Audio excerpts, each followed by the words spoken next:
Welcome to the Outer Realm with Michelle Desrochers and Amelia Pisano. Airing live on the United Public Radio Network, 105.3 FM in New Orleans.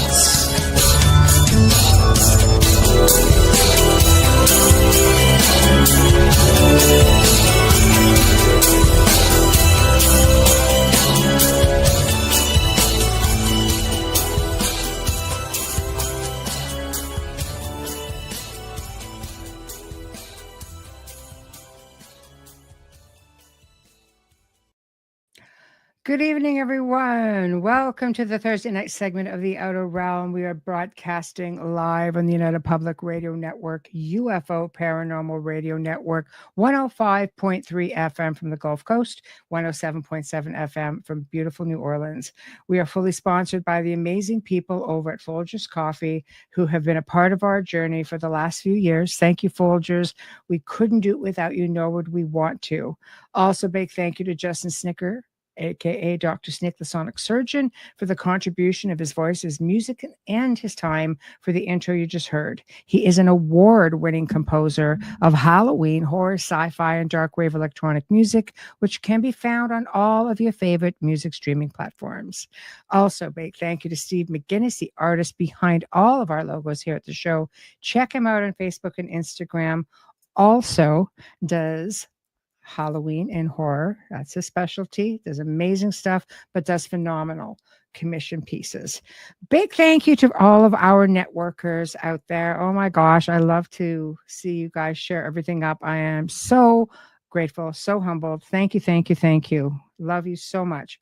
Tonight is going to be a very, very deep and touching educational segment. I have my very dear friend and fellow co-host of Ethereal Encounters Unveiled, and she's got 2 shows on the network as far as time goes. So you check her out on Thursday, 5 p.m. Eastern, and Friday at 3 p.m. Eastern.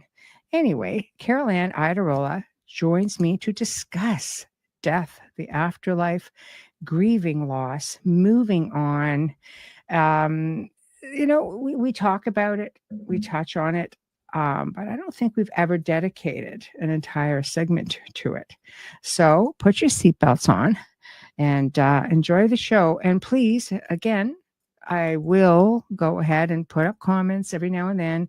I will flag all of the questions, and I promise we will get to everyone. Without further ado, Carolann, hello. Hi, everyone. How are Michelle. you? Thank you for having me. I'm honored. Yeah, it's a pleasure. Are you kidding? Come on. We always have so much fun. Carolann actually does a lot of the Beyond the Outer Realm shows. We do a lot of the uncensored shows. Love them. Yeah, right. Yeah. Oh, boy. There's only one place you're going to find those. You guys know the drill on that. So, wow. Hello, Blue Star from Rumble. Hello, hello, hello, hello, Janie. Hi, Janie. Oh, my goodness, as we go along. Going down, going down, going down. Hi, hello, Heidi. How are you? Always great to see you. I see Dolly's out here. Yeah, I'm making my way down, making my way down. Here we go, here we go. Hello, Sherry. Hello. I'm really thrilled to see you here. Fantastic. Nice to see you. Okay, as we go along. Hello, Dolly. You know, I just always want to break out in song. I know. Yes. That's awesome. Wayne, you did make it. You did make it. Okay. I just want to make sure we got everybody before we get a start. People are coming up. Mark, all the way from the UK. I swear you are a champ. Honestly, it's like 2 a.m. for you. Always so great to see you. Thank you. Thank you. Folgers indeed. Folgers indeed. That's nice, even when the chat room gets all into the whole sponsors. Oh, yeah. Oh, gosh. Okay. So we are going to get ourselves started. And wow. Thank you, Mark. Where do we start with something like this? Do we explore? I mean, I find the afterlife itself There's just so much on that. There's so much information. And I think there's a lot of misconceptions with it as well. So what do you want to start with the afterlife, or do you just want to get into what are you comfortable with? Because this is going to be a little bit about your journey. Oh, thank you. Since somebody keeps saying, we'll have that conversation. It's funny when you brought that up. I never really thought about it before, but I don't think we've ever dedicated like a segment to it, and that kind of is interesting in and of itself, because a lot of people I find get very uncomfortable, when you broach this topic, death, grief, that kind of thing. Yes. I've experienced it firsthand myself for the past 3.5 years. And it's always interesting to be the observer and still be the experiencer at the same time. So yeah, I think this whole thing is good for people. I think so. People from all walks of life, and I think there have been quite a few people, including myself, who have experienced it in the last, 2 to 3 years, especially. So where shall we start? Where do you want to start? Do you want to start about your journey with this, and going into, we can get all into the heavy duty stuff after with Afterlife? We could definitely do that. The interesting thing that I realized about grief itself is that it doesn't have to be the loss of a person that you love. You can grieve. And of course we know this cognitively, but to know it like intuitively is a different thing. Like lose your job and have terrific grief. And all of the rules for grief still apply. So, we all lose pets. We lose our possessions sometimes. So loss is something that, as uncomfortable as it is, we all deal with it on the daily, and some greater than others, of course. And then you have like your typical grief stages, which they're great because they're true. They don't follow a sequence, although they list them 1, 2, 3, 4, and so on. So you have denial, anger, bargaining, depression, acceptance, and then interestingly, they added a new one. So there's a 6th one now, and it's finding meaning, and that is it shifts the focus from the loss that you're experiencing into discovering a deeper purpose and meaning after the loss, while still honoring your loved one. But you transform the pain into purpose, and you use grief as a catalyst for spiritual growth, which I thought was brilliant that they added that. I think it's definitely, I like that, the catalyst that sort of just boomerangs you into, the part of your journey where it does change into purpose, feeling useful, feeling, Exactly. like there's something that you can contribute to honor that loss.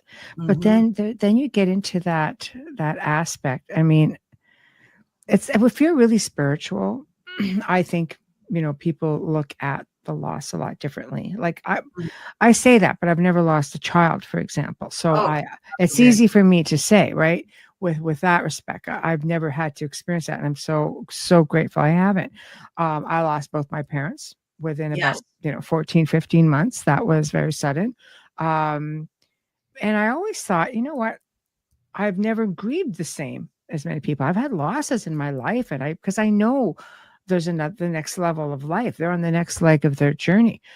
But I've never really, I've had, don't get me wrong, I've had some where I've sensed that the loss of the presence being in my life. Like you can't just pick up a phone. You can't just go and drop by and see someone, and I just get right back into work. But I'll tell you, like, of course, with parents, I felt that, especially with my mother. Yeah. My father had Alzheimer's, so he really didn't remember who I was in the last, couple of years. So I had already gone through that grieving, I think, a different type of loss, right? But my mother, who was completely healthy and completely, like, it was just like, wait, what just happened?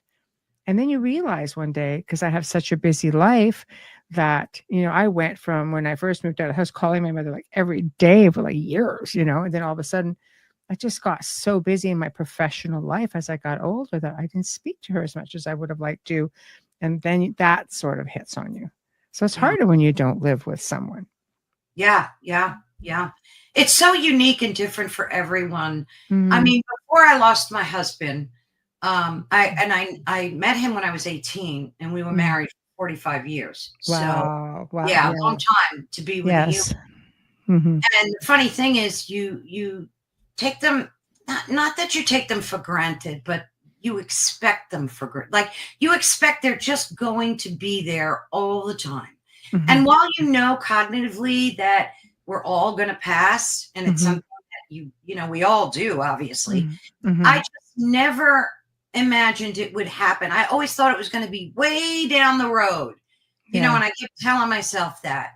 And it just hit me like a ton of bricks, and I felt like, I hate to use this analogy, but I felt like I was inside of 9/11 when it crashed to the ground. It was that bad, Jill. It was so bad. It's taken me a good 3 years to not cry every day, like that bad. Yeah. And it's funny because I watched so many documentaries on grief and people talking about grief to try to help me heal. I had a grief counselor I still talk to once a month, but there's just no words to describe. And then I heard this guy on Instagram who talks about grief, and he said the reason you feel that, and it made so much sense to me. He said, because when you're with someone, love someone, whether it's brother, sister, husband, doesn't matter, your DNA and theirs become entwined. And like you actually do become physically entwined with this person. Your DNA meshes together on a biological level. So you're not only grieving emotionally, but you're grieving physically, because your body knows that something is supposed to be there and it's not there. And that like made a lot of sense to me. Yeah. So, I mean, it may seem woo-woo to some people, but it really is a fact. Your DNA does entwine with those. Thank you so much, Janie. That's so nice. Thank you. Yeah. It's just, if anybody is suffering a loss, I recommend getting a grief counselor. I really do. And it may seem like, oh, you lost your job and you're getting a grief counselor. Yeah, because it hits everybody differently. If you're suffering that bad, where you're depressed, anxious, crying, regardless of what it is. Like, my best friend just lost her dog, and she was a mess for 2-3 weeks. And I told her, I said, maybe you need to talk to some, even if you go once or twice, like it might just be good for you to purge that, Loss is loss. Exactly. Loss is loss. I mean, some people have great coping mechanisms. Other people, not so much. I mean, I always thought I did great with loss, but again, I've never lost a child. But losing certain people in my life, I would react differently. And sometimes it was for a split moment, and it would be just like I would just come right out of it. It's like slipping on the ice and gaining your composure. Didn't hope nobody saw that. It's just like instinctively, I'm just like, no. Like, I think I just conditioned myself so much to say no. Like, be happy for them. They're over. I'll tell you, like, when my best friend died, we're going back many, many years now without aging myself. It's been a long freaking time. That's all I'm gonna say. Anyway, I had a visitation. Like, I was really struggling with that loss because, she would call me like pretty much every other day, almost habitually. Exactly. And I'm just like, you find yourself just watching for the phone to ring, back then, like, there was no cell phones, aging myself, but no cell phones. And it just, I don't know, it just impacted me. So I ended up having a visitation from her. And I, in this dream state, this visitation, she's sitting on a couch and she's sitting like on the edge, like we're facing each other, and I'm just looking at her and she's going, She's going, you don't realize how happy I am right now. Oh, She goes, that's beautiful. well, she had a really tough few years before her passing, and she ended up getting sick. And she goes, I am so happy right now. And I'm like, and I just looked at her and said, well, what am I supposed to do without you? Because we used to joke because I could never remember things. Nothing's changed much, but I could never remember things. And I would always say, you carry all the memories, right? Childhood stuff, because she was a childhood friend. And she said, you'll move on. And I was like, well, shit, all right. I've been told. And you know what? From that moment on, I did. Yeah. But it's almost like she just had to give me a little smack and just say, "Oh, go on, like it's okay."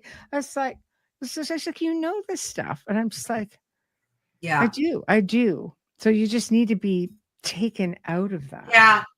You know, And it's funny because in my case, like I could know all those things, talk to people about them all the time, interview awesome folks on NDEs, near-death experiences, but when it happens to you, you just don't, like, I lost my parents, and of course I grieved and cried, but it was so different, Michelle, just so different. I can't even explain, like, for 45 years, every day, this person was in my life, making decisions with me, sharing the birth of our children, buying homes, just life, everyday life, sorrow, joy, pain, sickness, health, whatever. And then all of a sudden, to have them just snatched away during COVID, which we won't even get into that whole thing, but if you get my gist, a lot of stuff went on in the hospital that made me very unhappy. And well, it's hard because you couldn't even be with your loved ones either. No, they made me suit up. Yeah. I couldn't even hug them goodbye because I had to wear an astronaut suit to do that. Yeah, that's hard. That was hard times. Yeah, it was awful. So, that whole thing was in the mix as well. Yeah. And it just, the whole thing was just like I said, I felt like I was in 9/11 and the building just crashed down on top of me. It was just, first you go through shock, and even, like I was trying to be strong for my kids, but, on the outside anyway. So there's that whole thing too, you want to think of your family, but. Yeah. So you can't react. It's hard because you have to be the strong and you can't react. You have to do things in private. You have to be there to help get them through it. Yep. And then being in times where you can't be, you can't hug, you can't do anything. And literally, you feel like you're being, like for myself, I felt like I was really robbed of my father. I expected because Alzheimer's eventually, I mean, that comes sooner rather than later. But my mother, I was just like, wow, whoa, like I really felt, robbed at that point. Oh, yeah. And a little bit bitter. I won't lie. It was a little bit bitter. I was just like, wow, okay. Yeah. So this happens. So for you, what was it like day to day? Just, you get up, you have to go on, right? You have your family, you have to work, you have to eat, you have to sustain yourself. Yeah, it's funny because eating was like virtually non-existent. I felt like like you don't even think of eating that. And I had to have, like, my sister, thank God I had her, who was a great support to me. She, would make sure that I ate and everything, but you become numb and all you do is cry, like I did for the first like 6 months, just every day, cry. And then, and I would talk to him every day because I knew he was in a better place. And I knew that he wasn't suffering anymore. And that, that's a joy. But one thing I heard a grief counselor say that helped me, it really did. He said, grief is like having a big stone in your pocket and it's huge and heavy. And when you first put it in there and you try to walk around, you can't. You're dragging the stone, right? He said, but you got to do it every day. The stone is there every day. But you notice that over time, your legs start getting stronger and your back starts getting stronger and your body starts getting stronger and the stone gets lighter. Now, the stone's weight didn't change, but you did. So, and that's really true. Like, that's what happened to me. So like, grief is always here. It's always with me, but I'm just a stronger woman now. Like, that just helped me for some reason. No, absolutely. And there's no time limit on grieving. Exactly. You know, this is the thing that I always find interesting is people that are just like, well, it's been a year. Well, excuse freaking me. I didn't realize I was on a schedule. You know, did you have people who would approach you and say, okay, look, snap out of it. Now it's time. Like, what? Yeah, I've even had family say that to me. Like, it's 2 years already. Don't you think you should move on? And there are cultures that go years and years. Like they were black for 5, 6, 7 years, 10 years, depending on the, on the culture. Absolutely. Or the beliefs, the religious belief system. Like, it goes on and on. I'm telling you, Michelle, it's almost like taboo. It's so interesting. Like I said, if I look at it as the observer and as the participant, because I would watch people very closely, how they would approach me after because they also knew my husband as well. And I would watch the behaviors and they varied from person to person. Some of them would vary, like, I can't talk about it, don't want to talk about death, don't want to talk about grief. And they would just be like, oh, I'm so sorry, and change the subject. And other people, you'd get hugs and tears. And it was just so amazing to see how differently everybody reacts when you bring up that topic. Oh, some do much better than others. Yeah. Alan is asking if you can address this. Hey, Kurt, this is why I don't do it on purpose, but I find myself distancing myself further away from everyone so I don't get hurt or let down. I always just stick to myself at the end of the day. Gosh, that nailed it, Kurt. It really did. And it's not anything good, bad, or indifferent. It's just who we are.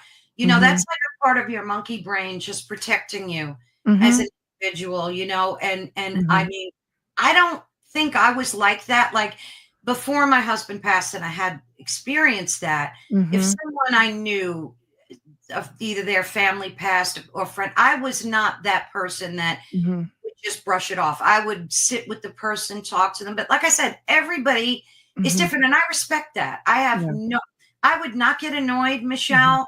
I wouldn't get insulted. I really learned how not to take it personally because they don't mean it at me. It's just them. They can't deal with it. They're protecting their own self. So I completely respect that. And if somebody doesn't want to talk about it, I'm out. I'm not going to say a word. If they ask me, of course, I'll talk to them about it, but I get it. So Kurt's exactly correct. It's all about self-preservation, really. Yes. Teresa says the physical absence of our loved ones, just deafening. You have to relearn your life. And offers her condolences, of course. Thank you so much. See, kind words are everything. People don't realize that. But, when I had a kind word from a stranger even, or a hug, and it meant it would change my day. I'd get up crying in the morning. But if somebody showed a little consideration and understanding, it would flip my day. It really would. So it's a good thing to remember that just a little hug, a kind word goes a very long way. So what was the either breaking point or catalyst where you just said, okay, look, I have to sort of come out of this a little bit more. You're welcome, Kurt. You're welcome. Yeah. Not so many people value my opinion. Well, you're in good company. We value it very much. Absolutely. My chat family. Yes, absolutely. That's a great question, Michelle. And of course this differs for everyone. But I had my sister pushing and it was good she did that. It was annoying. And there were days I just wanted to say go away. But it was really good that she pushed me the way she did. Mm-hmm. She didn't do it in a hostile way. She did it in a loving way, but it was enough nudge to get me to snap out of it. And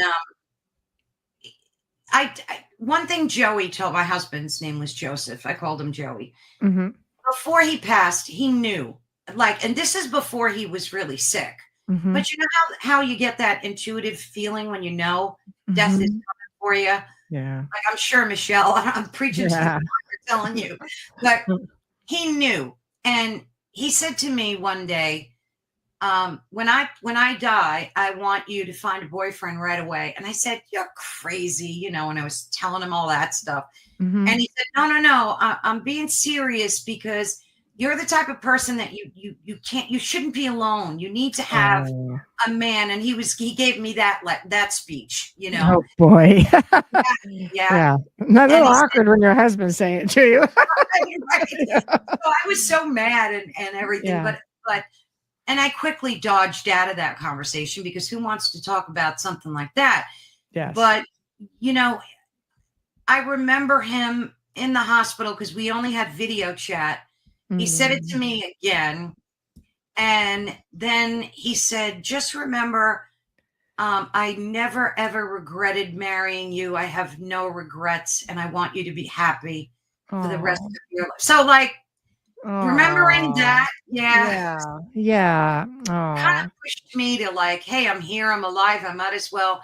I know Joseph would be so mad at me if he saw me crying every day. Yes. Of course. So what do you realize? I mean, this happens, you know, you go through the heart sinking, and you go through like, oh my God, my life is over. You know, for the most part, life as I know it is changing, you know. Then when does it kick in? Like, did you guys ever talk about spirituality or reincarnation or the afterlife? Or okay, so you guys were communicative about that. Yeah, big time. Right. Yeah, big time. And the funny thing is, I was more so that I influenced him, and I taught him a lot in that area. But he had an out-of-body experience once, and it was so funny, because he was trying to explain it to me, and he didn't have like the words for it. So I think he knew that there was an afterlife too. And I'm reading the comments. Yeah. I just flashed comments up. No. I love it. Yeah. I love it. Yeah. It's great. Yeah. So one thing I want to mention, though, and this may be a little off topic, but I talk about it a lot on my channel. Not a lot, but lately a lot for some reason. Yeah. I was talking to Jerry Marzinski about demonic possession, especially in schizophrenics, right? And I've had so many conversations with him about these demonic entities that can take over and not possess you, but occupy. I guess they're oppressive, you know, in that sense. And the reason I'm mentioning this is very much related. Is because after my husband passed, about a week after the funeral was over and all the people went away and I was here by myself, you know, that kind of thing. I started getting, and it wasn't a schizophrenic voice. It was my voice that I heard, but telling me, and I'm going to put it in a nice way so we don't get flagged, Michelle, telling me to walk off the planet. Right. Okay. So, you know, and you have to be careful. Yes, you do. You know what I mean? So, and I never, ever had a thought like that in all my born days. Never, ever, no matter what I've been through. And then it started getting progressively worse, like with each week that passed. And it would be like, you don't need to be here. He's not here. What's your point? Your kids are grown. They'll be fine. And that type of stuff. Yes. And it got so bad that it would happen a lot during the course of a day.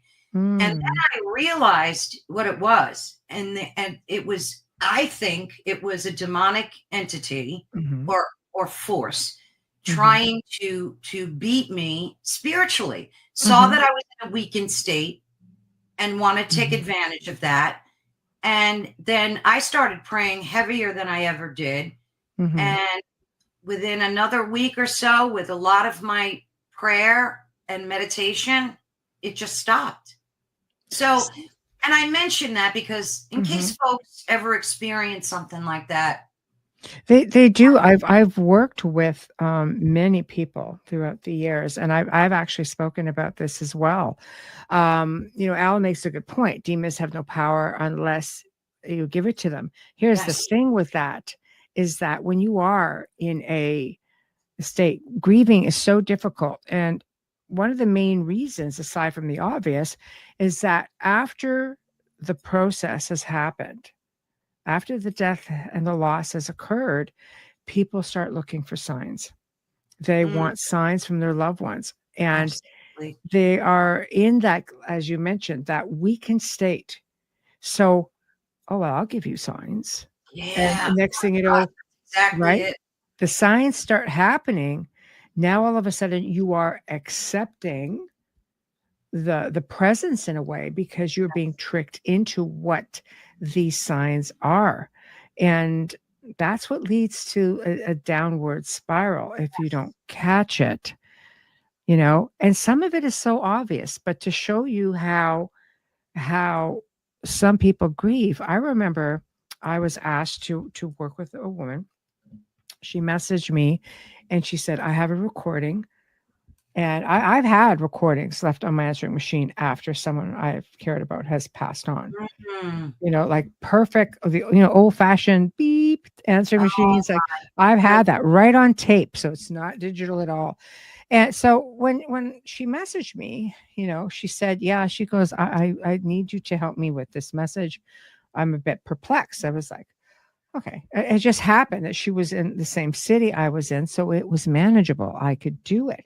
So I go in, and she plays this message, and it was a growly, and she basically, it was calling her an F and C, right? And so anyway, what happens at that point? She looks at me. She looks at me and says, I need to know if that's my husband. I'm like, did your husband like you? Like, because I didn't know how, to me, it was an obvious. Oh my God. I'm listening to this going, this is growling at you and calling you a pretty crappy name right now. So she just looked at me, and then she started doing what we always say, don't ever do this, especially in your own home. And she started doing voice recordings. Something had come in during her grief. She was distraught. Yeah. Her husband's car was still in the garage. She would sit in it to pick up on his smells, trying to find this common ground of just trying to connect.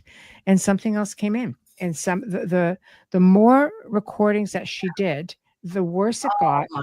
I was constantly being asked to stop by, and it was to a point where I'm like, you need to stop.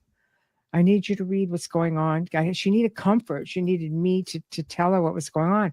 It got so bad, I finally had to say, I'm not helping you by doing this. I'm making it worse for you.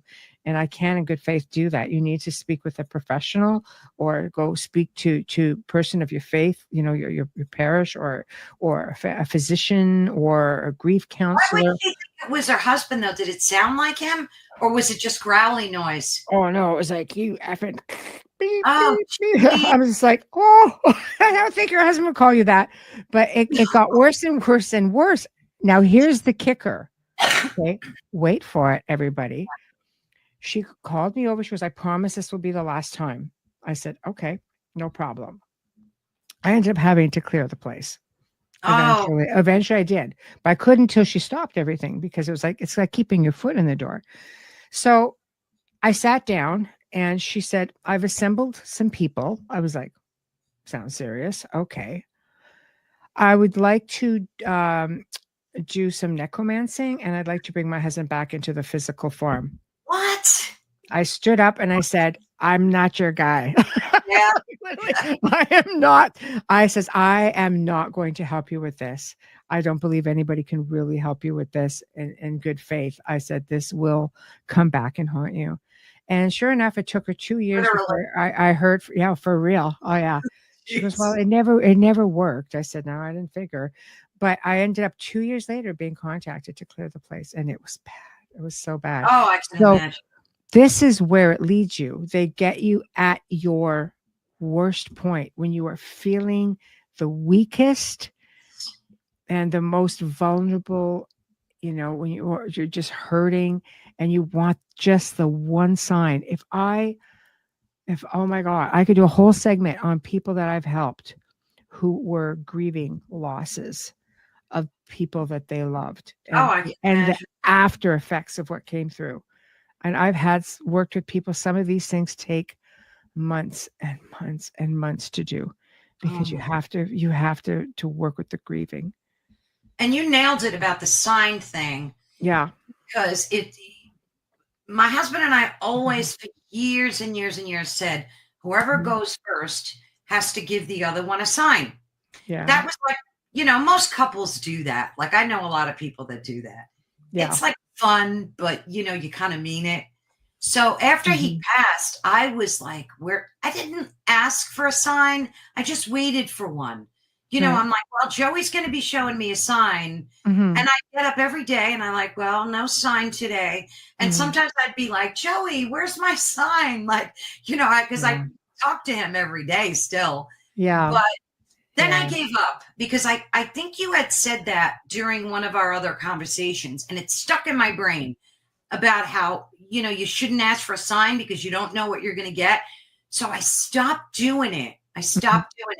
And then one day I was walking my dog and I live in a beautiful community with a lot of trees and I always see beautiful birds and everything. But I never, ever saw a hawk in here. And I'm here over 20 years. Never saw a hawk. So one day I'm walking my dog and I just happened to look up and I see this huge hawk. It wasn't just those little baby hawks that we see floating around. Yeah. I took video, pictures, everything. It was I forget the name of it, but it was a rare hawk. It was big. It was like this bigger than an owl. Yeah. And it just peered down at me. It looked at me dead in the eyes. And I looked up and I went, Joey, that's from you. I know that's from you. And then it just fluttered off. So I knew that was my sign. See, I agree because birds are a really, like when my best friend died, I had birds that were not native to the area feeding in my gardens. I'm going, I've never seen one of those before. And I had a dove, a white dove that perched itself over my main entrance to my home. And I was so concerned. It was there for 4 days. So I called a friend of mine who did bird and parrot rescue. I said, you have to come get this poor bird. I think someone let it off at a wedding and now it doesn't know what to do, blah, blah, blah, blah, blah. And he says, okay, I'll be there, in about 2 hours. After 4 days, I think she just left. And I knew, I said, oh, okay. I'm like, I know stuff, but yet I'm simple. Like I get so busy. It's just like, it doesn't occur to me all the time. Right. And with my mother, it was cardinals because they were her favorite bird. And I was seeing them all the time. I think birds, because, there's just so much wisdom there as well. Like they're messengers, birds. People freak out with, crows and ravens. They're messengers from the other side. They carry messages from the other world, Oh yeah, absolutely. And like I said, I'm living here over 20 years. And Heidi mentioned in an earlier chat that she saw like morning doves. That's what they were. Yeah. And she said something about she saw them flitting and then 5 of them came out of a tree or something. And I laughed because ever since Joey passed, I see 2 morning doves every morning without fail. And they're always perched up on like somebody's rooftop. And as I'm walking my dog, they're singing, they're cooing away and doing all that. And I know that that's another sign from Joey. I know it. Absolutely. So you're right. Birds, for some reason, are like... Birds are a big one. Yeah, and I think it's just so comforting. I love that. You know, because it's gentle. Yes. I think, a lot of times we talk about synchronicities and such. And I always say it's a universal language without a doubt. The universal speak and vibration, frequency, synchronicities. And when I was actually on my way to see my mother, which was going to be the last time I ever saw her. I was, I'm on the highway and I come up, there's this big transport right beside me. And on the back of it was my maiden name, which was spelled very unusually. And it was spelled exactly like that. And it's not a common way of spelling it. So I sat there, I was just like, I said, I understand. Yeah. So it's just like noticing little things. And Yes. I started noticing a lot more at that point. And they do, like, there's just paying attention, having this dream where you're just sort of like, God, what does this mean? It's easy. Break it down. Go look it up. Yes. And piece it together. The messages are just there. Oh, they are. They're like your little personal oracles, and a lot of us just like to be blind to them. But what is that? I always think of ending interstellar, most likely. Yeah, trying to connect with his daughter. Oh, yeah. Well, he was okay, let me back up because I flashed these up. My nan passed at 107. What a beautiful, beautiful, rich life that is. 107. Wow. A week before she passed, her husband of 45 years would visit her in her room and repeat, Beth, my love, don't worry, soon we will be together. It's like my grandmother. Actually, isn't it amazing? So I think, your loved ones do come around. They absolutely do come around. My grandmother visited my grandfather every night for 20 years after he passed. What? And yes, she was so mad at him. I think he was trying to make nice. He was just so mad at him that he's not even the one who met her. She wouldn't go with him. She went with one of her sisters. It's like, oh, Grandpa, what'd you do? And we found out after the fact, like, ooh, it's not good. So, so it's amazing, the things that come out after the fact. But did you ever have any spirit visits or visitations? I did, and I've talked about this one. I was talking to Carolann in an interview from the Spirit Switchboard. Is that her show? Yeah, Spirit Switchboard. Isn't she great? I get them all. I was interviewing her, and we were talking about death and dying and Joey and stuff. And all of a sudden, I felt the back of my chair a little nudge, like a little push. And she said that was Joey, and I knew it was him. Oh yeah, she's so gifted. She's just amazing. She's phenomenal. It was like saying, "I'm here. Hello, I'm here." So yeah, in that, I've never seen his physical in dreams. Oh my gosh. Oh my God. Yeah. Tons of them, but never like in outline form. But I did. Oh, and I had him touch my arm once. He definitely stroked my arm one night. It was very loving, gentle, don't worry kind of thing like that. Yes. You see, they find ways to let you know that they're close, which is so amazing. With my mother, she would flicker one of the lights, which she always said she was, because it's easy. She goes, your sister won't know what else to look for. So I promised I would do that. So she comes, to my place and says, you don't need to flicker lights with me. I know when you're there, So meanwhile, going to the washroom, we just would mind a couple of minutes, the light goes. I'm like, it's very awkward for me right now. Would you please mind, like, just step out? And then everything just stopped. And then it went on. And then I went to another room and then it started. Thank you. Let's keep the bathrooms off limit. Okay. Yeah, exactly. But that was my mom. She's just, she just loved to joke around and stuff like that. So that didn't surprise me totally. But would it? For all I know, I'll just stop flickering the light. You still won't know, but I know. So, but I like when you can get to that point, where you can start acknowledging the visitations and putting together the messages. Where do you feel? Hey, Michael, where do you feel you're at now? Michael's also a host, Michael Angley Show, Saturday nights, 10 p.m. Eastern. You're on the network. There we go. So where do you feel you're at? Oh, I bet you do. Jim, the blueberry pies. Where do you feel you're at now in your transitioning with all of this? Like, are you, do you ever try just to have an NDE to try to visit with him on your own? Not an ND, so LBE and OBE. Oh, Don't do an ND. You know, it's funny because Preston has a great book that teaches you how to do them. Yeah, I know.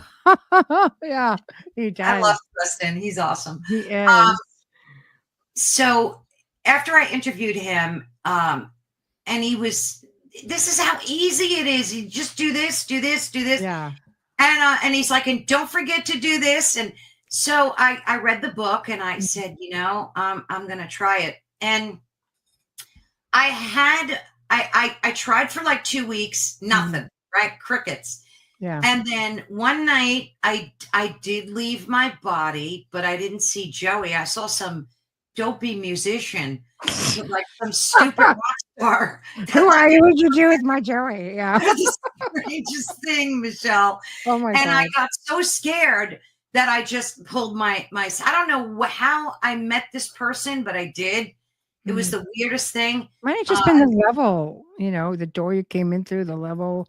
Yeah, I don't know what it was about. I can't figure it, but I left. I did, and I met this person. I don't know what Joey Padone. It was just the strangest thing, and I guess I got scared, jumped back in, but I didn't see Joey. I wished I would have, and I haven't tried since then, but I should. Right. So let's fast forward a little bit then. So obviously you've come to this point where it's like, okay, because I know we've spoken very briefly about that. I won't, get into that. Okay. Just like, okay, this is it now. I'm going to be proactive. I'm going to move on. Not that you forget or that you ever miss a day. Oh, no. The grief is always there. Oh yeah. But what did it for you where you're just like, no, I am going to take this path because I feel it's therapeutic. I feel maybe I can help somebody else or I can learn things. Well, I would have to say it was like I've always been into like high strangeness. I love that they call it that now because that was never called that, Michelle. Oh, really? I use it all the time.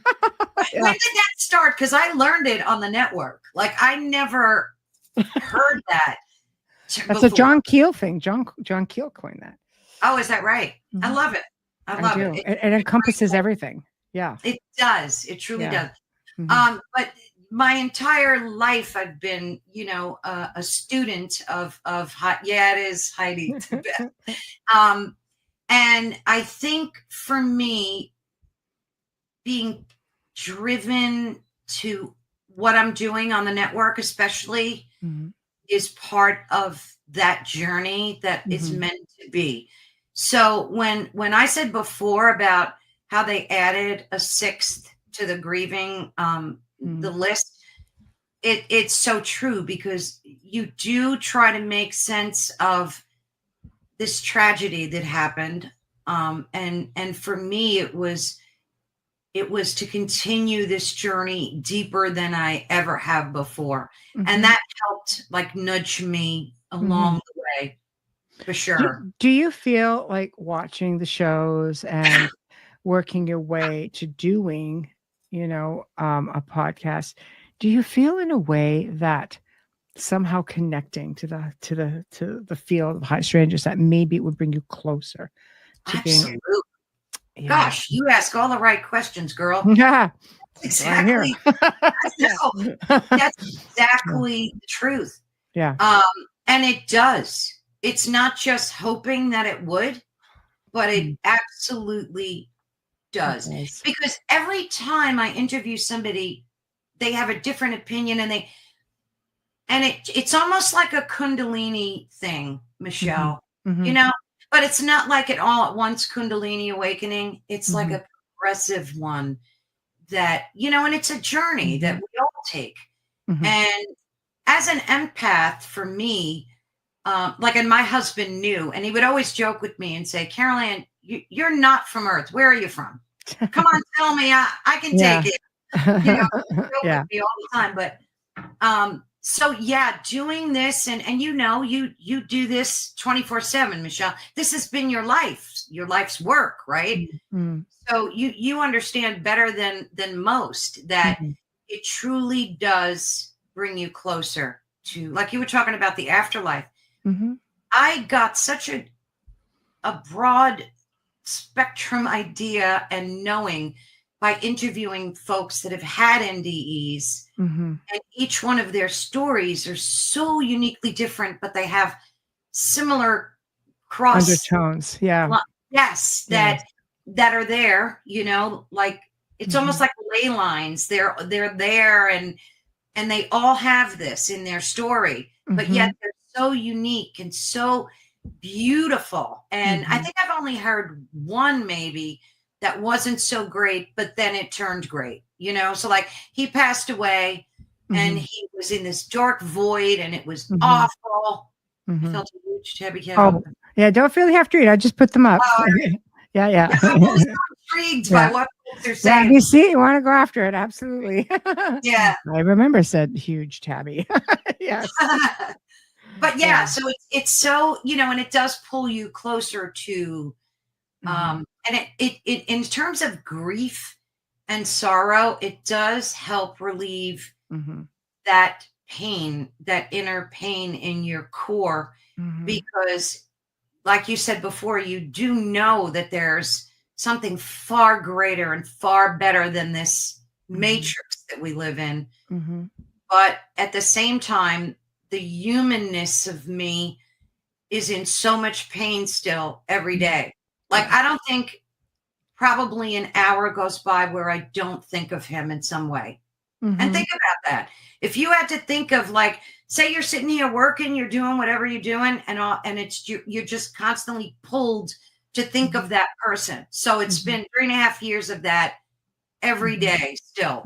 I don't think that's ever going to change. I think if anything, you will just evolve on your journey and get closer, to connecting, on different ways. I like the one thing you said is the same thing that I have often said. It's very difficult because when you do television, everybody, you get labeled expert. I don't believe in experts in this field. I believe some people have it better than others, for sure. I am by far no expert. It's just trying to make media understand that. And you answer, they make you sound like you're always answering the same thing. You always believe the same thing. No, it's not the case. It's just, I've always called myself a student. People will say, okay, so what's it like being an expert? I don't know, because I'm just a student. Right. And they seem perplexed, but that's some of the things that media does. They're there for ratings. They're not there for understanding, as to how things really work. And how can you be an expert in something that, you can't really peg it. You can't really explain it. I mean, proving it is sort of like, well, you might get close, on some levels, but, others not so much. And you look at people who are grieving, how much energy they're projecting. Major psychokinesis and telekinesis being tossed around. And it's really, really difficult, So always bear things like that in mind as well. I think we are all students of life, never mind just the paranormal. This is a journey. This is a journey of learning. Oh my gosh, Michelle. And what you said about the energy being tossed, you are so 1,000% nailed it. And I'll tell you why. Because after my husband passed, well, for me, everything in my house broke. Everything. Wow. And it was the strangest thing, because I lived here and everything was fine. I mean, little things would break, maybe your dishwasher would break or some stupid thing.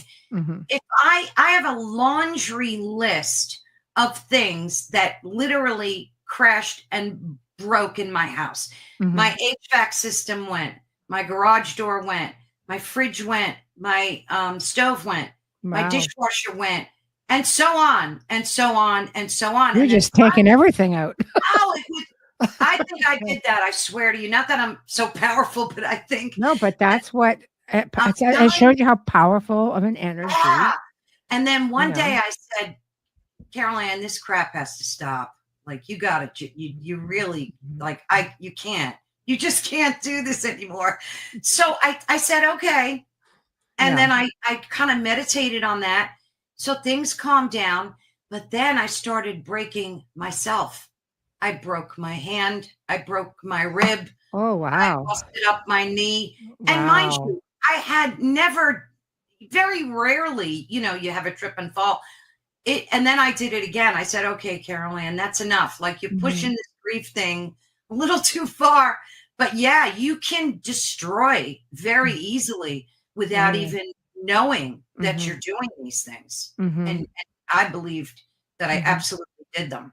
I really do. I have no doubt. I mean, aside from the fact that grieving itself is a very powerful experience, Yes. we are very powerful beings, and people, I think, neglect to remember where they come from and who they are with respects to the fact that we are energy walking around in this vehicle. You are having a human experience, but you are still energy, and you can do incredible things. I've worked with so many people, and all I'm seeing is full-on psychokinesis. It's been like that for years, and saying, do you understand? Like, you're doing this. I watched my daughter do it, and she'd be just like, what? I can't do that. Hell, you can't, because I'd know if we were haunted. It's just the emotions, and just the anger, or the hurt. Like, those are strong emotions. Yeah. You can do some serious damage. Yes. And we're all capable of it. We're all capable. We make ourselves sick. It's just, at some point you have to sit back and say, all right, that's enough. Like, I tortured myself enough, I think. Yeah. Yes. So what are your thoughts then? I mean, did you guys ever talk about, you get people who've been married a long time and just like, oh, I'm going to come back. We're going to come back together. We're going to reincarnate. We were together in past life. We'll always be together. The whole Dracula thing. I've crossed oceans of time to find you. This way. Do you ever get a sense of that? Like, is it from this life to the next for you? When it comes to he's your person, you know what I mean? Yes, we would joke about that a lot too. Yeah. And then when I get mad at him, I would go, I changed my mind. I don't want to know you in my next life. We would laugh at that. But I think you're exactly correct. I think that journey, you just keep repicking that same person, whether they come back as your son, your mother, your father. Yes. So, I love that. I love that as well. I think when you meet your person, you just instinctively know it. And it's just sometimes you have to wait your whole life for that person. Sometimes people are really lucky. Yeah. My person, sure. Yeah. So, death itself. I truly believe that it's the next level of life. And I think what doesn't help with grieving is the conditioning that we receive through, schooling, maybe parenting, because there's narratives. There's always narratives, our faith, you're going to hell, well, what is hell? What is hell exactly? Because I don't even think technically it's mentioned, but it's not even in every religion. I think, you have religious belief systems will always incorporate a belief in an afterlife. Some of it might be reincarnation, purgatory, heaven and hell. Christianity and Islam are big with that. What are your thoughts on that? Because I mean, when I lost people in my life, I explored all of that. I just felt this need to know. You mean you explored all the different religions? No, well, I've done that too, because this is what I do. But I mean, you want to seek out real answers. You want to know what's next. Where does it go from here? Like I've spoken to spirit people, and I've just asked them, and I'm like, well, what do you see over there? Like with my uncle, for example, really intuitive, intuitive. Never feared death until he was dying. Right. Then he was coming to me and saying, look, like, I need to know how I could save my life. I need to know how, like, why are you asking me? You're just as intuitive, He goes, you have equipment that talks, because I want to speak to my father. My grandfather's like, I'll hook it up, but you're on your own for this. Like, but it's like he had to know. And when I spoke to him afterwards, he said, I said, is it what you thought it would be? Because it seems like they're limited as to what they can tell you. So I said, is it Yeah. what you thought it would be? He goes, it's more. I go, Oh, what do you, and I said, what do you see? He goes, lights, so many lights. I hear that a lot. And I'm like, what are the lights? He said, spirits, spirit energy, essence. And I was just like, good. All right. I'm okay with that. I'm okay with that. Yeah. Right. So I don't know. Do you find yourself in there? Like, I went on this freaking mission. I had to know. Part of my paranormal journey is because I needed answers too. Of course. Right. Especially someone like yourself who's lived this life. Yeah. Oh, thank you. Amazing examples of how you've embodied the strength, wisdom, and compassion from the journey of your grief. Thank you, Teresa. Thank you. You guys are all awesome in here tonight. Thank you. Just put it out there. So, Michelle, I think again that, sorry, I get distracted because I'm always wanting to see what they're saying. Oh, yeah, it's there. Just put that. Yeah, go ahead. Yeah. I think again that this, becoming a part of this network, it's not even a year. It's maybe like 8-9 months or something like that. Has been such a blessing for me in so many ways. Mm-hmm. And I've heard folks, especially that have had NDEs, talk about these points of light that they see. Yeah. Yes. Where was I? Oh, the points of light that you were talking about. Yeah. So I hear that a lot, the same thing, that, and and they say that some lights are dimmer than others and some is so bright that they're distractingly bright. Yeah. Yep. Light beings. Yeah. Yep. Yes. No, I mean, I've talked to some spirits. I'm just trying to get a straight answer, and everybody goes quiet. They do. So true. You try talking to some spirits about the creator, or about Jesus, like Yeshua, things like that, and everybody kind of goes. It's crickets. If you try asking, because I'm a tester, I'm a researcher. I have my faith, and I'll ask questions based on my belief system and so on. And then you ask a question, it's just like, or you hear mumbling. It's kind of like, what was everyone mumbling about? Yeah. But you're only allowed to say so much. When my grandmother was visiting with my grandfather, he had this woman with him, almost like his guide. And my grandfather, because he's done this with me, after my grandmother passed, he would communicate with me. And I remember stories of my grandmother saying to my mother, because she goes, and she would speak in French, essentially, like a Mozart Vashis, kind of like a something cow. And she wasn't too happy. He goes, always trying to get him to be quiet, because my grandfather would say things he wasn't supposed to. But oddly enough, in communication with him, I would hear that female voice saying, that's enough. That's enough. Oh, wow. Maybe they hear her say, what did I say? I'm like, oh. Yeah. Maybe they have a code that they can't, I know. Well, yeah. Because maybe it alters, because it can't alter it can't alter our path, right? So Could maybe be. that's exactly what's happening. Yeah, it could be. Mm-hmm. I read a study recently. I think it was out a company out of Russia, I want to say.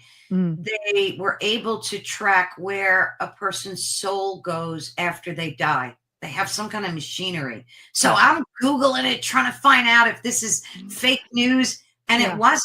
There was really a company that was able, it was so according to the internet, so we all put a grain of salt. Yeah. And they said that at first, when the person passed, they were able to track his soul hundreds of thousands of light years away. And then it lost the signal. And then all of a sudden the signal came back, and it was like billions of light years away that their soul went. Wow. Yeah.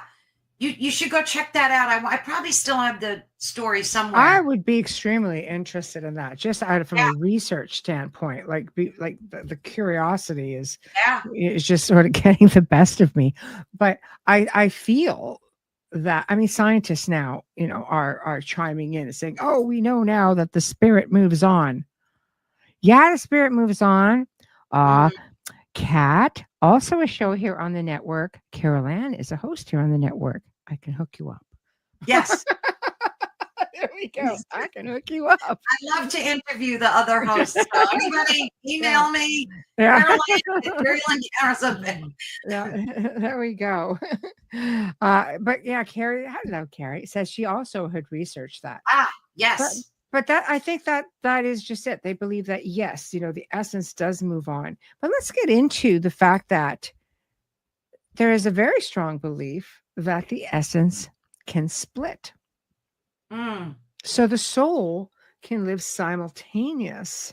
Yes, like in multi-dimensions. Yes, multiverse, right? And this can go on. So it kind of makes you wonder, like, how much of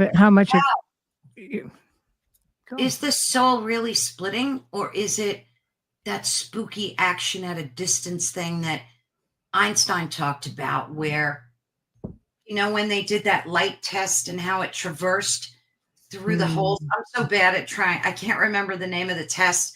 Maybe our souls don't split. Maybe they're just here, there, and everywhere. So we're simultaneously existing. It could be because, I mean, think about it. I know I travel when I sleep. I know I do. I know I go off and have. I mean, I'm in places. I'm like, what was that about? But people mistake it as dreams. And you don't come get me. Right? Well, you're supposed to come get me. Exactly. Come get you. So, but that made you think about that. It's not a dream. Maybe you're just having another. I call them, it's on another adventure, or I was at work. Whatever the case may be. So I agree with Alan. We do create our reality. It is literal. It's we create our physical reality. We do. Everything is mindset. Everything is manifestation. There are so many different parts to that, though. It's just very, very diverse, not super cut and dry. Sometimes there's a lot, like dimensions and realms, and right. But I do think, I know that I used to be able to think about something, and I would just go and do it. Yeah. People say, well, that's lucid dreaming. Okay, I could fast forward, rewind. I could pick up where I left off the night before. I could do all kinds of things. And then somehow it just kind of went, it's like, oh, great. Kids kind of do that too, because you never sleep again when you have a child. Yeah. It's just like one eye open, one ear open. Oh, yeah. Right? You never go down far enough. Right. But I don't know. I mean, what are your thoughts on afterlife? What's your thoughts on, let's say, what's heaven, what's hell? I don't think that either of those places are somewhere that you go when you die. Yeah. I just don't believe that on a personal level. Mm-hmm. We always hear about how, Earth is this like school where, we get this education here and then we move on. Well, the great question, move on to where, to what?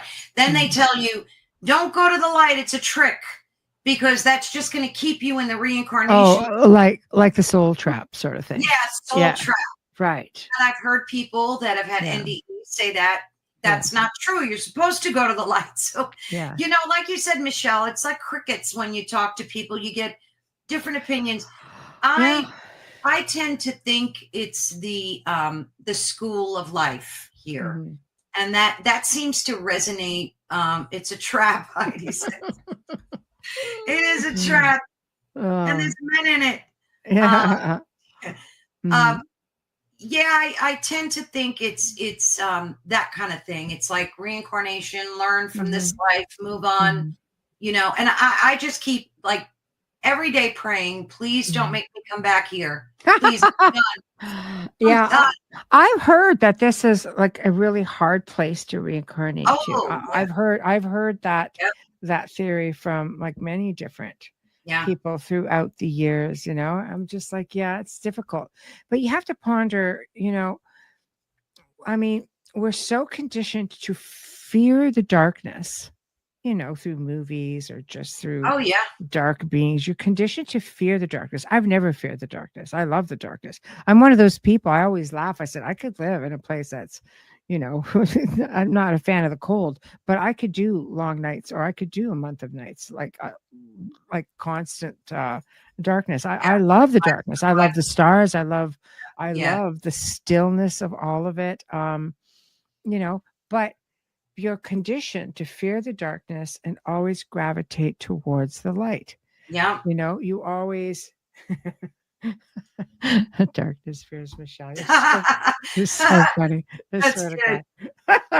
But you're conditioned to gravitate towards the light, fear the darkness. That's the conditioning.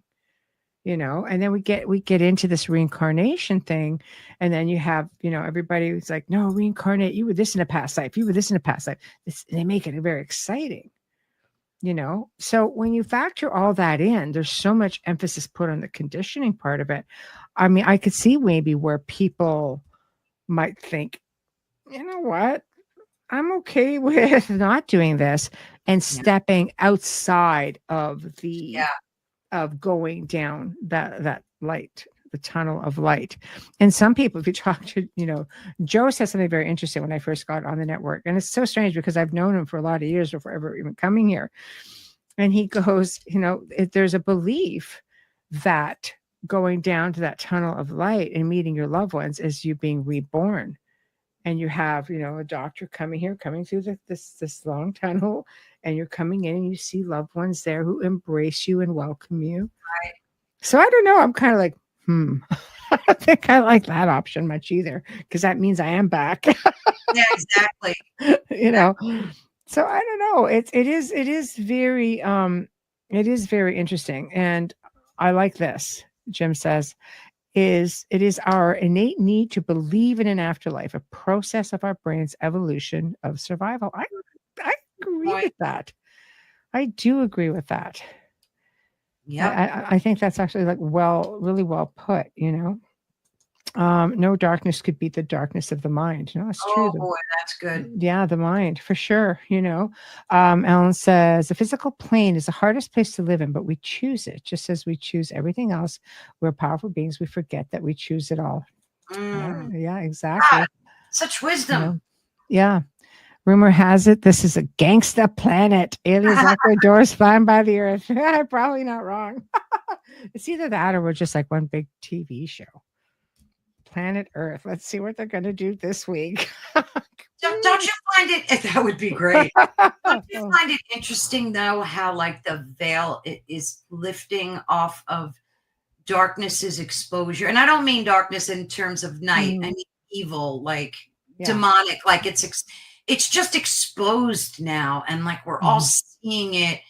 And I don't think that's a bad thing. I think that's a good thing, because now it's exposed and we know what it is. We know where it's coming from, and we kind of know the source.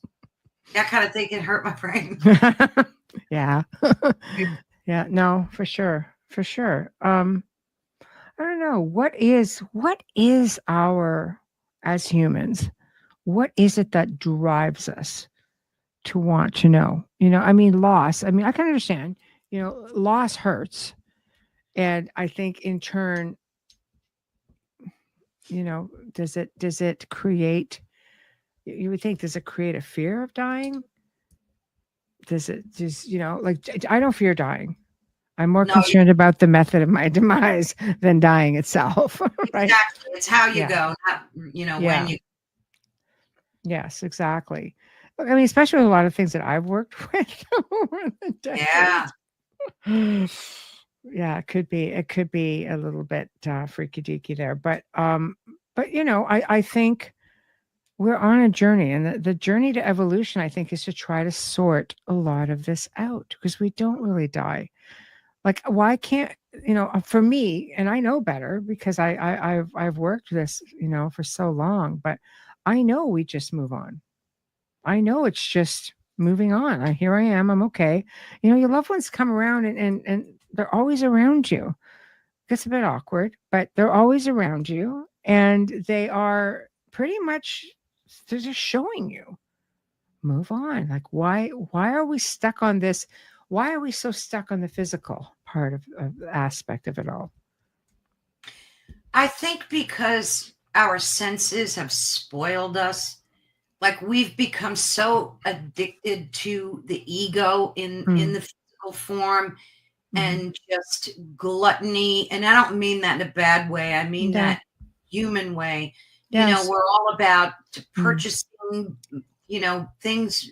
You got it bigger, better, faster, that kind of thing. And I think our senses like spoiled us, and kind of, they're always trying to be the dominant force over what our soul knows best. And I think that that's a struggle for like, for our spirit. At least it feels that way. Because think about it, we're always fighting the urge to eat something. Oh, can't have that cake, or can't, you know, go. Oh, don't go to the casino. Don't gamble. It's like always, there's always a battle between mind, body, spirit. It's true. Know? Or the keeping up with the Joneses term of always the next best thing. And all of that means nothing. No. It means nothing. When my husband died, he didn't have a U-Haul truck taking his crap with him. Right. It doesn't work that way. There's one thing you learn when you do lose somebody, because, you know, having to clear out my mother's house, like the family home that was there forever. And I realized at that point, you know, coming from myself, because I've lived a great life. I've been able to travel the world. I've been able to experience many things. And I just really like unique things, like old, heavy, you know, medieval revival. It's a past life thing, I'm sure of it, because I find great comfort in being around, you know, the energy of certain things, right? People laugh because I'll always say I go really stupid over Gothic arches. I do. It's a really ridiculous thing, but I do. But I've learned, you know, after downsizing twice and leaving the film industry and not having, you know, the manor house, or we would have people come in to film all the time. You know, I was just like, when people want to film at your place all the time, it's a matter of you have to switch things up, because you can't switch up the house. So you've got to switch up what's inside of it. Right. Because it was very unique. But I have 3 storage units, big units. That's a lot. Full of pieces that, you know, when you come from a place that's got 10, 12-foot ceilings, and you have 8-foot ceilings, and you realize that big, giant, beautiful, you know, cathedral confessional door, it's not going to work. so you know, you realize I don't want my family to go through that. I don't want them to, you know, I want to save them the back break, and I want to save them the task of saying, okay, well, now we're going to, we have who they're specialized. Many of these pieces are specialized. And they're not going to appreciate them like you do. They're just not. No, it's true. They're not. No, it's true. I said, you know, does anybody want anything when we moved? I'm sorry, it's not a key and it's not all white. I'm sorry. What was I thinking? It's just a new time, you know, everything's white, and it's just like, I appreciate that, because, you know, I love this sort of thing. But you see, I have friends who appreciate it. My chairs in medieval. Thank you, Janie. See, and I'd love to have some of your stuff. Want to get rid of anything? Yeah, I want to bring a truck down. Sure, I'll load you up. You know, I will load you up. But it's just, you know, like, I mean, some of the pieces that you collect over the years, they mean something to you. Absolutely. But in the end, it's like you can't take it with you. Nope. And, you know, after a while, I mean, you evolve past it. I see things that I'm just like, oh my God, this is an heirloom. I'm never going to get rid of it. And then I sell it like 5 years later. Right, okay, I'm ready to part with it now. You know, we outgrow the I guess where I'm going with it all is that we outgrow the physical, and you come to realize when you suffer through a great loss, that's what matters. It's not everything else. Absolutely. It's all meaningless. I mean, sure, it's nice to have nice things. Everybody wants nice things. But at the end of the day, it's just one of the hardest things that I had to do, and I didn't put my kids through it, was to give away my husband's things, his clothes and stuff. It was, and it was so painful that I literally gave myself amnesia for like the 3 days that it took me. So I only remember like the end of it and the beginning. I don't remember anything in between. And it's good. I don't want to remember it because it was just so painful. It was, I just can't.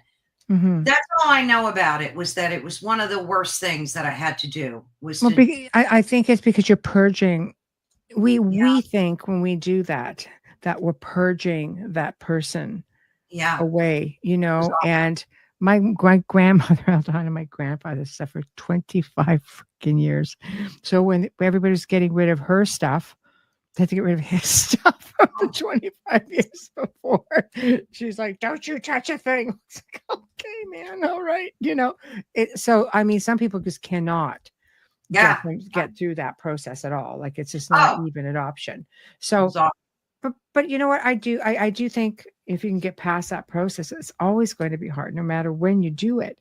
And it's I'm sure you can agree, you're not purging that person. You're not getting rid of that essence. You're not, that person's always there with you, as as you're being poked in the back while you're doing an interview. It's like, absolutely. Yeah. Yeah, but that was, these things are all lessons. I truly believe that they are, because you just, after each one of them, it changes you to the core. It really does. It whether it's losing a loved one, losing your pet. I mean, any type of loss. That's why I thought it would be so good for people to hear this, because it's such an uncomfortable topic. Nobody really wants to talk about this, Michelle, except me and you. Yeah. I think some people, do much better with it than other people. Some people grieve really hard. Oh yeah. Like I mean, I have family. If a celebrity dies, it's just a major event. I was like, oh my goodness. No, it's true. They just do not do well with it. What about your perspective on let's say the afterlife being a state of being, more like like connecting to a higher power instead of being a physical location, kind of getting into consciousness or something. I think a sense of being. Yes, I absolutely think that's a distinct possibility. And I think that once we surrender our physical bodies, that's something that can very well be a viable possibility, that we're just all these, we're just this energy, and it's got to go somewhere. We know it never gets, you can't create it, you can't destroy it, right?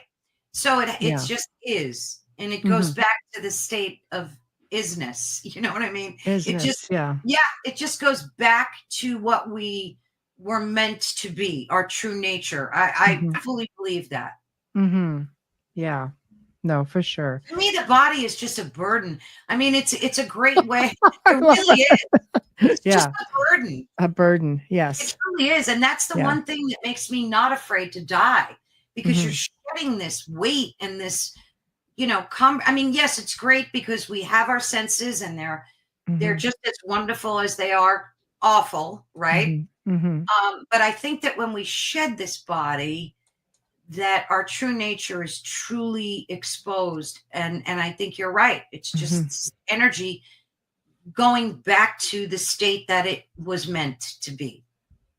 Yeah.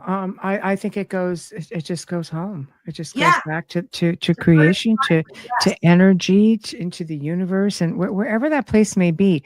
It's so difficult because we have, again, there's so many theories, and you have science saying, no, this is a thing.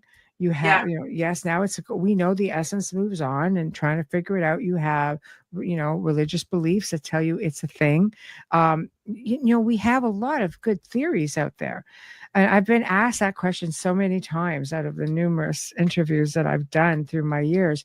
And my only real answer is, I'll let you know when I get there. Because you can't give a real definitive answer. Your faith, because some people have such strong faith. So this is the way it is, because this is what I've been shown. This is what I've been taught. This is what I resonate with. I resonate with a lot of things too, but it doesn't mean they're accurate. Then you get somewhere. Absolutely. I mean, I'll use my uncle for an example. I mean, he grew up, as a person of faith because, my grandparents were like that. And, as they evolved in their journey and embraced their spirituality and embraced their gifts and things like that, it was sort of, that belief doesn't completely change. It just evolves. Yes. So to hear from him, I was expecting him, which leads me to think, like, is the next level part of our manifestation?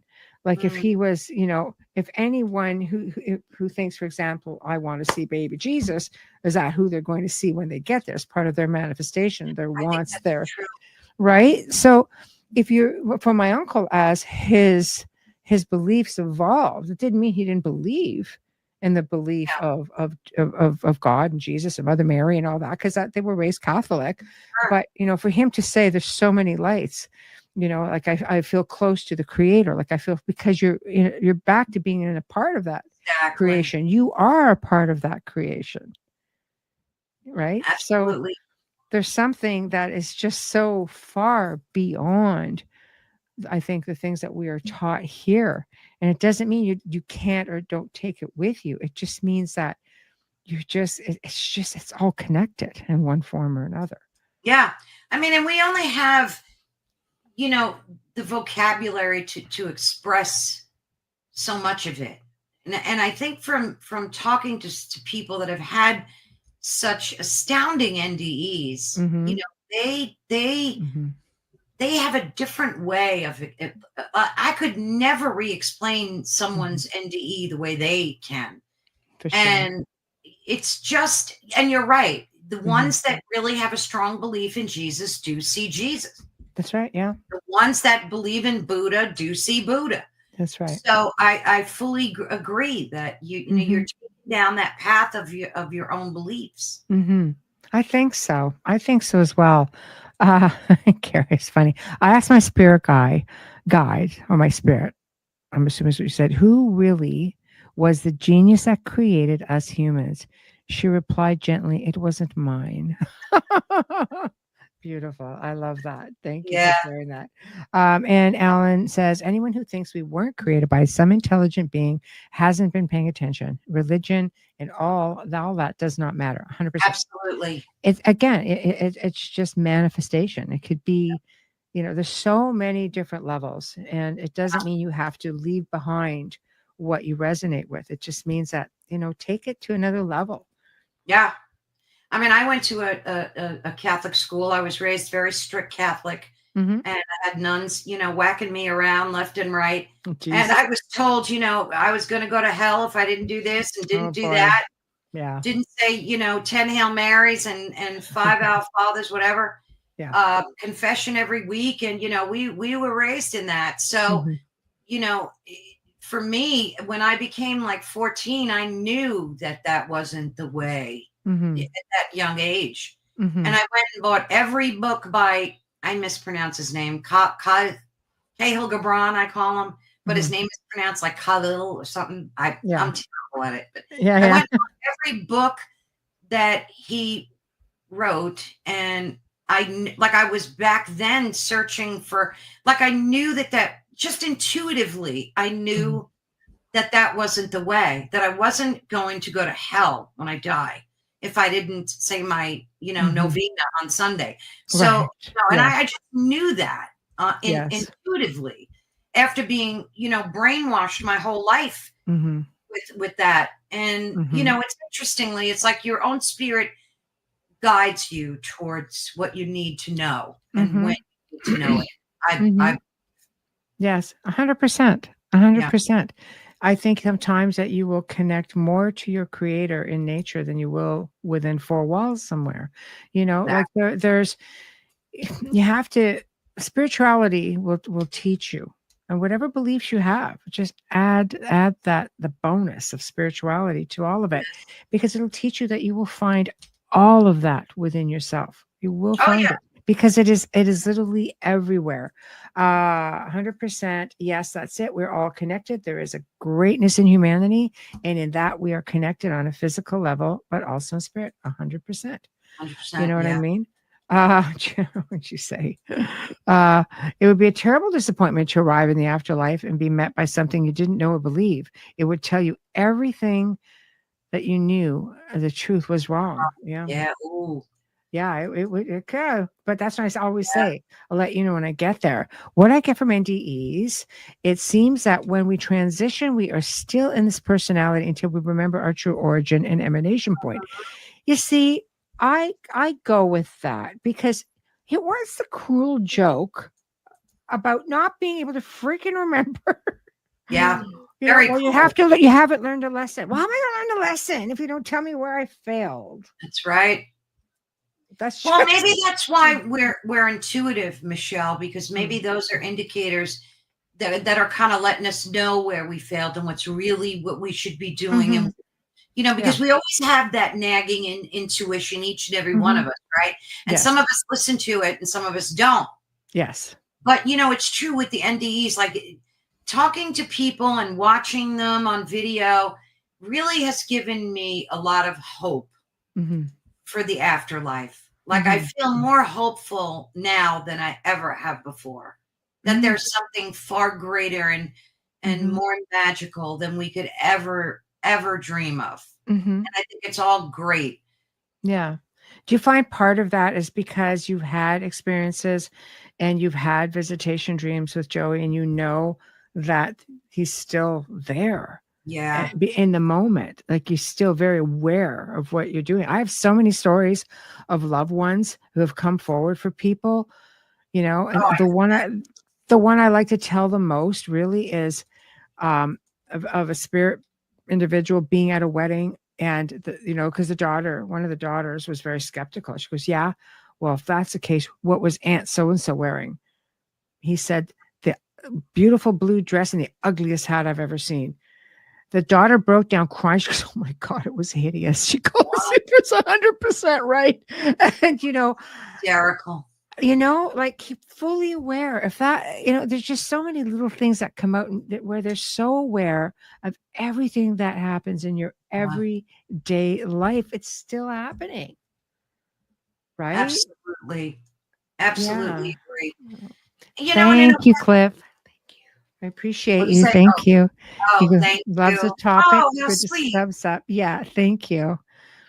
So do you find that has put you in that state of mind where you're like, okay, I think it's okay to let go just a little bit now and go off on my own and my own journey now. Knowing. Absolutely. Yeah. You nailed it. That's exactly correct. Right. Because it is a journey, and I had a journey with my husband, and that journey ended, as all journeys do. Yes. And now I'm like I wake up every day and I start my day with gratitude. I just go through a laundry list of everything I'm grateful for. And I never used to do that. And I do it every day now. And I thank God for allowing me to have another day here. Because all we have is this moment. That's it. We don't have the past. We don't have the future yet. So all we're giving is the power of now, just this moment. And I've learned to cherish that. I really have. Yeah. It gets me all verklempt. Yeah. No, I mean, it's. Yeah. How can you not, right? Yeah.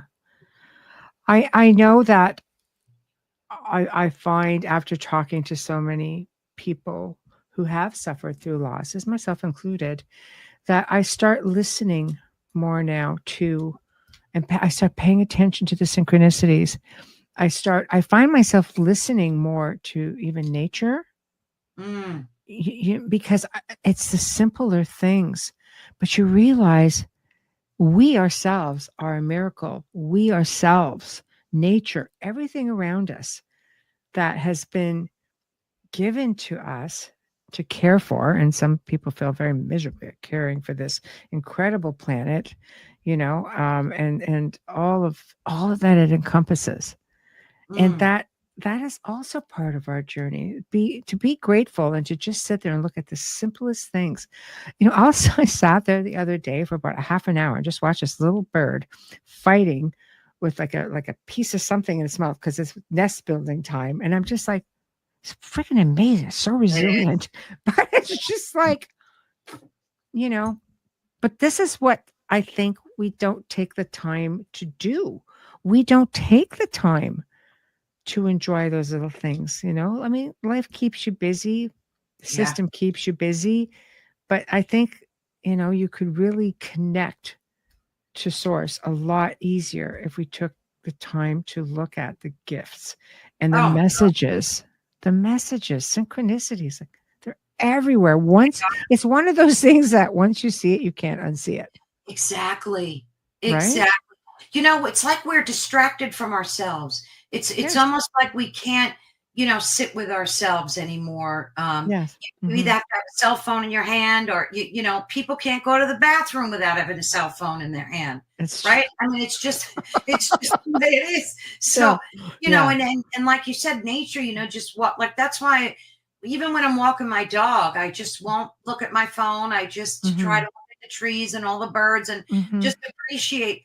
But it is all about gratitude. What is this? I think it's hard. I'm going to go through a few of them. Wayne says, I think it's hard because people for the last 4 decades or more were in the physical with people we love and care about, to suddenly need to learn to move past the physical into something we can't see or touch. It's like people who go for psychic readings. I always say, there are so many gifted people out there. They don't need to use cards. They don't need to use anything. But I think the receiver, it's easier for the receiver to see something physical and go, they look at the cards. That's a good A good medium doesn't need cards, but you might need those cards to visualize what it is that you're experiencing or what you're hearing, If I ever have to visit my daughter after pass, I'm showing up in green pants and a blue shirt wearing leopard print glasses. They tease me for being colorblind. This is so funny. Yes, look, 100% look around. Magic is everywhere. Teresa says, I agree. To remember our physical connection to Mother Earth and all sentient life in this world. Oh my God. Yes, yes, and yes. The messages are the synchronicities, 100%. Jim, I can watch ants for hours at camp, something so small, but which has purpose. Yeah. Right. Going within, remember who I am. Yes, exactly. Kat says, I wonder if people used to say that about books. People can't go to the bathroom without a book. All right.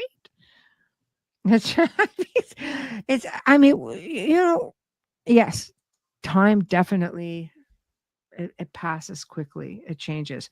I find myself sometimes just looking back and saying, we want so much when we're young to grow up. I want to grow up. Don't want anybody telling me what to do. I want to do this. I want to do that. Then when you're there, you sit back and I think to myself, God, I wish I could go back. I wish I could go back. Right. See my mom and dad, having, Christmas dinner with my grandparents and just people they're just gone. Right? They're just gone. And you realize simpler times. It's just like. Yeah, absolutely. Right? Yeah. Every day I would get up and go, where are you, Joey? Where did you go? Yeah. And I would just talk to him and hope I'd get an answer. And I'd be like, I know I'm not going to get an answer, but.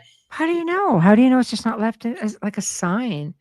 Yeah. Instead, how do you know? Like when you're talking, that little bird isn't sitting there on the window ledge. I mean, we're kept so busy. An example I like to use is, I use this for people who are like haunted people, but it does apply to people who are looking or who have loved ones. It's like, let's say you leave a glass on the table, you go to work, come back, the glass is moved. Will you know the glass is moved, or will you say, yeah, I left the glass on the table? So we don't pay enough attention to our surroundings. So here you are sitting there having this conversation, like, where are you? And he's like, look behind you, there's a bird on the window. That's me. Right. You're not going to see that. You're just like, oh, where are you? Where are you at? Meanwhile, this bird's like, come here. Like, do you think that's like part of it? Just we're missing out on. Absolutely.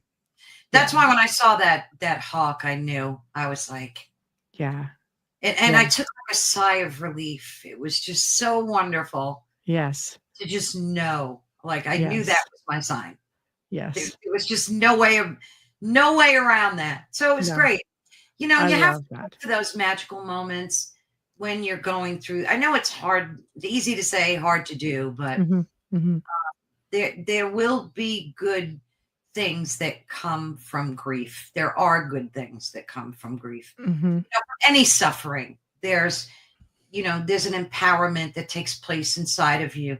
And I think we need to love ourselves more, respect ourselves more, stop negative talking ourselves. All those things are a part of it. And after you suffer, you know, and it's true, after you suffer, you do have awakenings. You just do. I like that. Part and parcel to it. What was your awakening? What was that aha moment for you?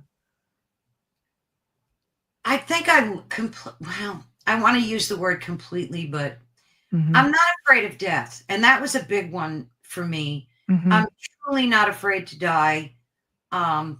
Because I know it's like, that was an aha moment for me, not being, and just liking myself as a person better, because I was never just me. I was always me. A couple. Joey. Yes. Me and Joey. There's us, we. And then I woke up one day and I just said, it's time you get to know yourself again, girl. Yeah. That was like an aha moment. Yeah.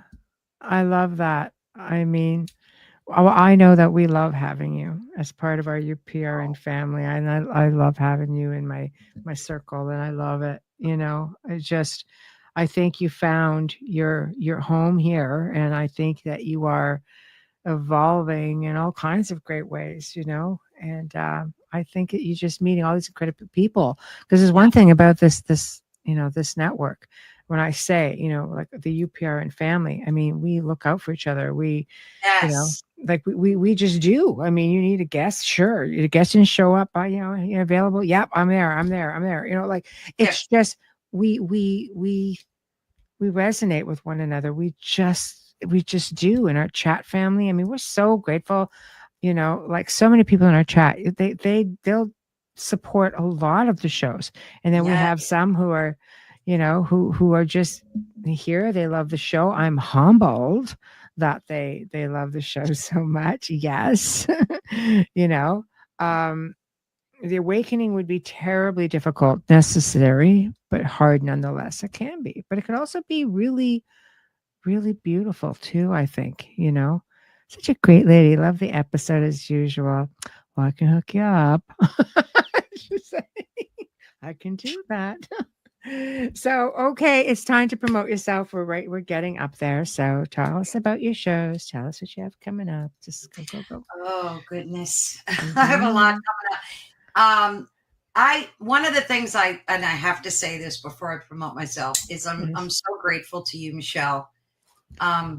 You've truly become a friend, and I never met you, but I feel like I've known you forever. I do. Yeah, thank you. I think you're one of those people that I've known before. Oh, probably.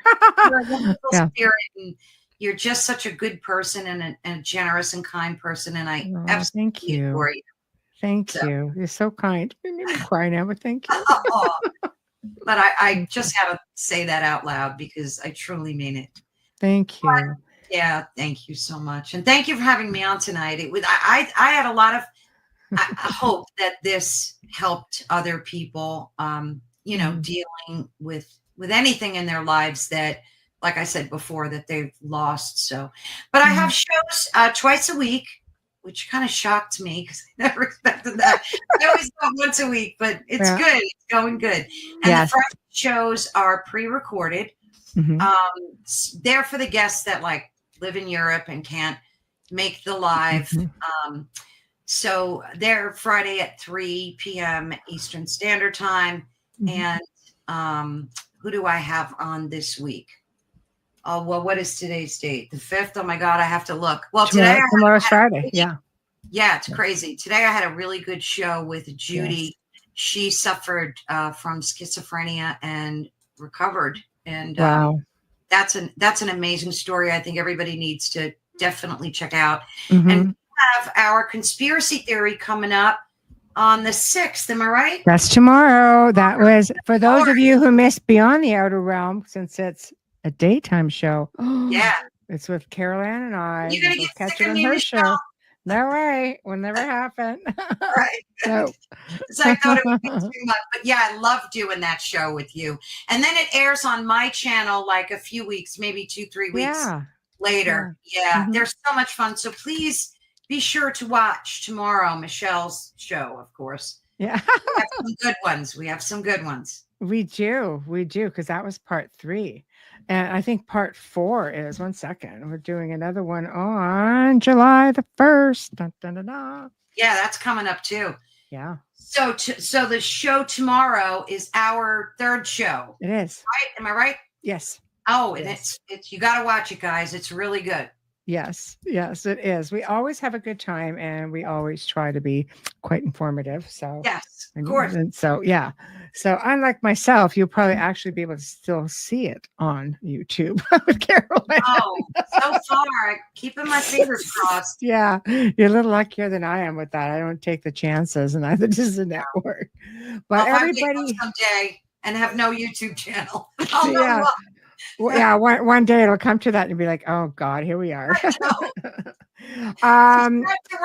Subscribe to Rumble. That's about right too. Apparently YouTube gets a bit ornery about that too, just advertising that. So next week, guys, Tuesday, Beyond the Outer Realm, Mark Ollie, my dear friend Mark Ollie, all the way from the UK. We're going to be talking again about forbidden knowledge and hidden archaeology. Grand Canyon, Antarctica, things of that nature. You're going to see a little bit more of those topics coming up, even on the main show, because I have a couple of guests coming on in July. Won't spoil it right now, but we're going to really start getting a little heavier into stuff like that. I get asked about it a lot, and like, all right, darn it. I can't say no to you guys. So we are going to take care of that. Wednesday, for the very first time on the Outer Realm, Joshua Cutchin.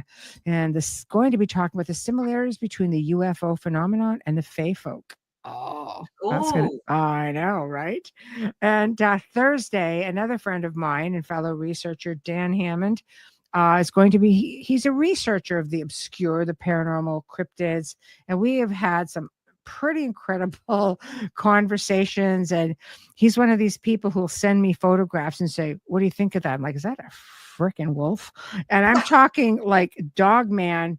He's like, right. He gets some really interesting stuff and deals with some interesting people, so it's just fascinating. So anyway, big thank you to Carolann for joining me this evening. Big thank you to Folgers, Dr. Snick, Steve McGinnis. You have been watching The Outer Realm here on the United Public Radio Network, UFO Paranormal Radio Network, 105.3 FM from the Gulf Coast, 107.7 FM from New Orleans. Thank you all. Have a terrific weekend. Oh, before I go, you've seen our guest. I'm going to be doing Nocturnal Frequency on Sunday night at 9 p.m. Eastern Time. I know. It's going to be great. These guys are great. Yes, that someone?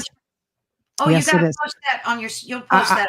I will. I will make sure I get a link, and the guys will tag me in it. Steve Genier and Alex Rondini. They've been on The Outer Realm several times, actually. They're very, very, very good friends. And I'm very, very honored, of course, to be asked to return. And we're talking about female paranormal researchers. Oh, it's going to be their season ender. So, come and catch it. And thank you, Cliff. We appreciate your subscribing and liking. And we shall not forget about you. Return. Come back every week. Good night, everybody. Have a great weekend. Michelle. Thank you. You're welcome. Mwah. Love you guys all.